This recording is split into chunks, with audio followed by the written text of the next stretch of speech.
Friends, evening டைமுக்கு இந்த மாதிரி ஒரு ஸ்நாக்ஸ் வந்து ரெடி பண்ணி பாருங்கள். செம்ம டேஸ்ட்டாக இருக்கும். உருளைக்கிழங்கு வேக வச்சு எடுத்துக்கலாம். கேப்சிகம் பொடியாக கட் பண்ணியிருக்கோம், வெங்காயம் பொடியாக கட் பண்ணியாச்சு, கேரட் மட்டும் நம்ம துருவி வச்சுருக்கோம். ஸோ இப்போ இது எல்லாத்தையும் நம்ம நல்லா மிக்ஸ் பண்ணி எடுத்துகிட்டு இதில் வந்து கார்ன்ஃப்ளவர் மாவு, உப்பு தேவையான அளவு, மிளகாய்த்தூள் 1 ஸ்பூன், காரத்துக்கு தகுந்த மாதிரி சேர்த்துக்கோங்க, கொஞ்சம் கரம் மசால், மல்லித்தலை வந்து கட் பண்ணி சேர்த்துருக்கோம். அதே மாதிரி கருவேப்பிலையும் கொஞ்சம் பொடியாக கட் பண்ணி நம்ம சேர்த்துருக்கோம்.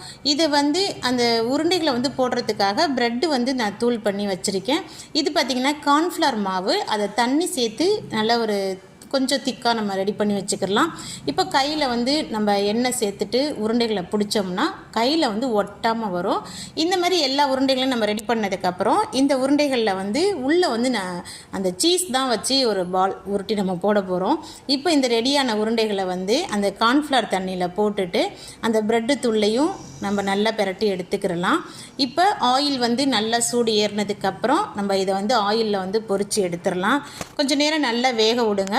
உண்மையிலே வந்து பார்த்திங்கன்னா எண்ணெயெல்லாம் இது குடிக்கவே குடிக்காதீங்க. டேஸ்ட்டும் வந்து வேறு லெவலில் இருந்துச்சு. ஃப்ரெண்ட்ஸ், நீங்கள் வீட்டில் ட்ரை பண்ணி பாருங்கள், ரொம்ப நல்லாயிருக்கும். குழந்தைங்களுக்கு செஞ்சு கொடுங்க. உங்களுக்கு வீடியோ பிடிச்சிருந்துச்சுன்னா வீடியோவை லைக் பண்ணி ஷேர் பண்ணுங்கள். மறக்காமல் என்னோடய சேனலை சப்ஸ்கிரைப் பண்ணிவிடுங்க.